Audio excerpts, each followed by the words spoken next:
আপনি যদি পাহাড়ে বসবাস করেন, আপনাকেও পাহাড়ি বলা হবে।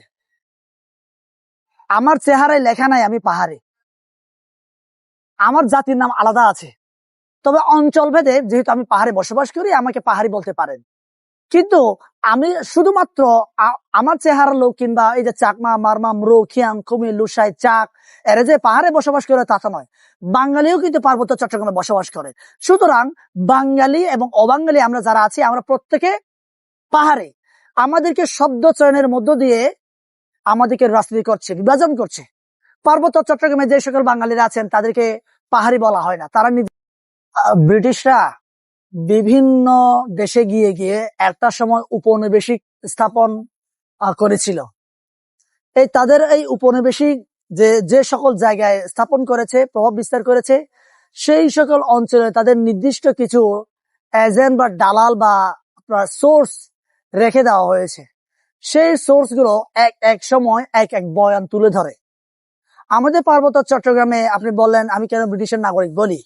ব্রিটিশের নাগরিক বলার এই কারণ, আপনি বাংলাদেশের নাগরিক, আমিও কিন্তু বাংলাদেশের নাগরিক। বাংলাদেশের নাগরিক থাকা সত্ত্বেও পার্বত্য বাংলাদেশের সংবিধান কোনটা?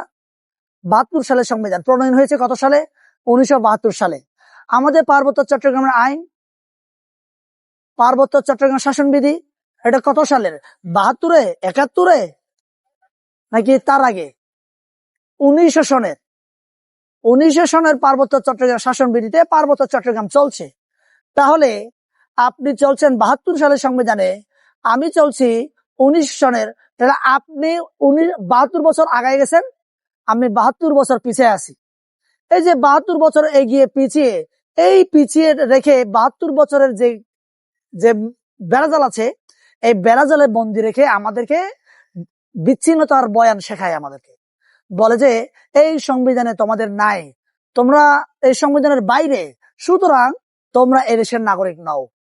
তোমরা যদি এদেশের নাগরিক হইতে চাও তাহলে তোমাদেরকে অস্ত্র ধরতে হবে। লড়াই লড়াই লড়াই চাই, লড়াই করে বাঁচতে চাই, এরকম ভাবে আন্দোলন করে অস্ত্র ধরে জঙ্গলে জঙ্গলে ঘুরে বেড়াতে হবে। এই বয়ান দিয়ে আমাদেরকে সেই 1900 সনে যে পার্বত্য চট্টগ্রাম শাসনবিধি, এই শাসনবিধিতে আমাদেরকে আবদ্ধ করে রেখেছে।